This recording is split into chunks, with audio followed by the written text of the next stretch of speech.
আমার একজন মনের মানুষের প্রয়োজন। তাই আমি চলে আসছি একটা মনের মানুষ খোঁজার জন্য। আমি আমার বান্ধবীদের কাছে শুনছি অনলাইনে নাকি মনের মানুষ পাওয়া যায়।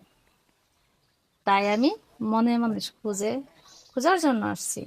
আচ্ছা, আমি গার্মেন্টসে চাকরি করি, তো ফ্যামিলি আমার দেখতে হয়। তো আমার সবকিছু জানার পরে এমন কেউ কি আছো যে আমাকে বিয়ে করতে চাও,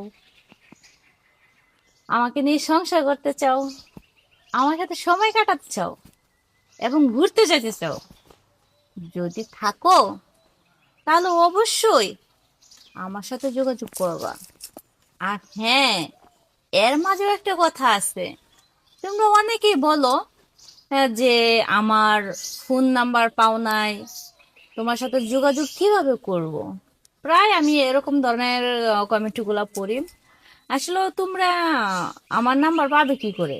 তোমরা তো এই ফেসটিকে ফলো করো নাই। তো তোমরা দেরি না করে এই ফেসটি আগে ফলো করবা। হ্যাঁ, তবে যদি বিয়ে করতে চাও, আমার বিষয়ে তোমার জানার প্রয়োজন আছে। তো আমার বাবা আছে ফ্যামিলিতে, আমার মা আছে, আমার তিনটা বোন আছে, একটা ছোট ভাই আছে। তো আমার বাবা যখন ছোট্টবেলা থেকে আমাকে, মনে করো, মানুষের বাড়িতে কাজ কামলা দিয়ে কাজ কাম করে এই পর্যন্ত অনেক বড় করছে।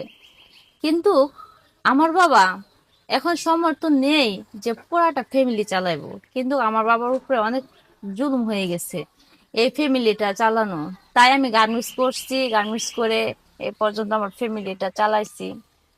চালানোর পরে এখন মানুষে নানান ধরনের কথাবার্তা বলে যে তুই একটা মেয়ে মানুষ, তুই মেয়ের কুলে জন্ম নিছোস, তোর তো বিয়ে করতেই হবে, তুই বিয়ে কর।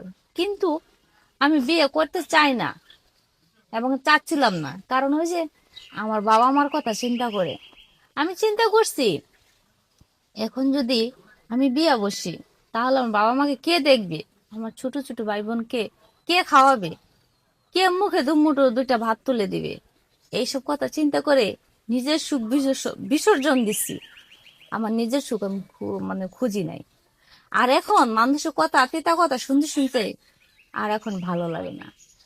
তাই আমি ইচ্ছাকৃত ভাবে আমি অনলাইনে চলে আসছি একটা মনের মানুষ খোঁজার জন্য।